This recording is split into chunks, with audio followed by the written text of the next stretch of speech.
Oui,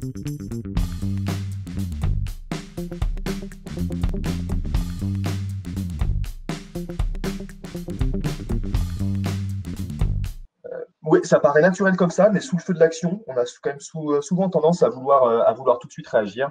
Prenez le temps de la réflexion et ensuite essayez en premier lieu d'identifier la personne qui a laissé cet avis pour tout simplement essayer de régler ça à l'amiable. Contacter en direct cette personne-là.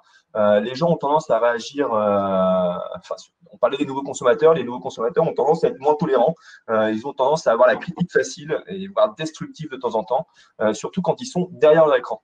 Ne réagissez pas de la même façon. Prenez le temps d'ingurgiter cet avis et d'identifier la personne, de la contacter pour pouvoir justement transiger directement avec elle. Et vous verrez que dans certains cas, la personne retirera directement son avis. La deuxième chose, c'est de se montrer réactif et disponible. Pourquoi? Tout simplement déjà parce que Google va apprécier la réactivité dont vous allez faire preuve pour répondre aux avis. Donc Google vous référencera mieux en référencement local si vous répondez. Attention rapidement, il ne faut pas confondre vitesse et précipitation, puisque je viens de vous dire de ne pas répondre à chaud notamment. Donc 24 heures, 48 heures pour répondre à un avis, c'est très bien. Voilà. Ne mettez pas 1 mois, 2 mois, 3 mois pour répondre aux avis.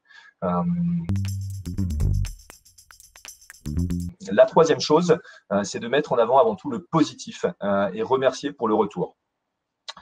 Un avis, qu'il soit négatif ou positif, et notamment dans le négatif, c'est aussi l'occasion pour vous de progresser, si tant est que l'avis soit constructif. Donc, remercier pour le retour.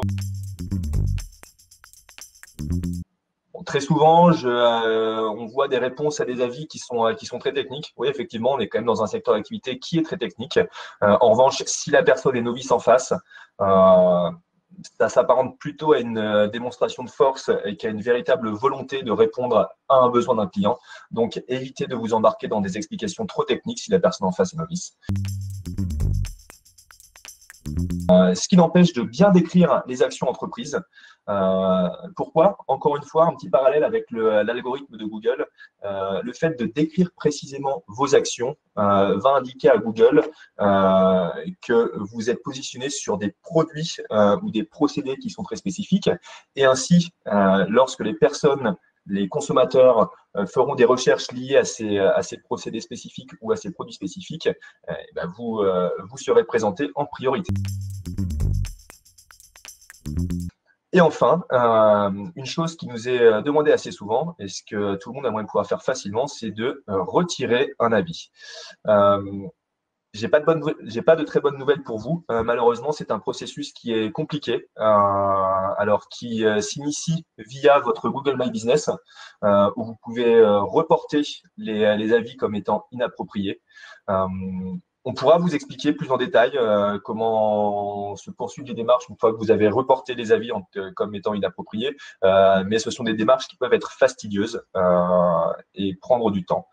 Le meilleur conseil que j'aurais à vous promulguer à cet effet, c'est de tout simplement avoir beaucoup d'avis positifs pour justement contrebalancer ces avis négatifs afin qu'ils ne ternissent pas votre réputation.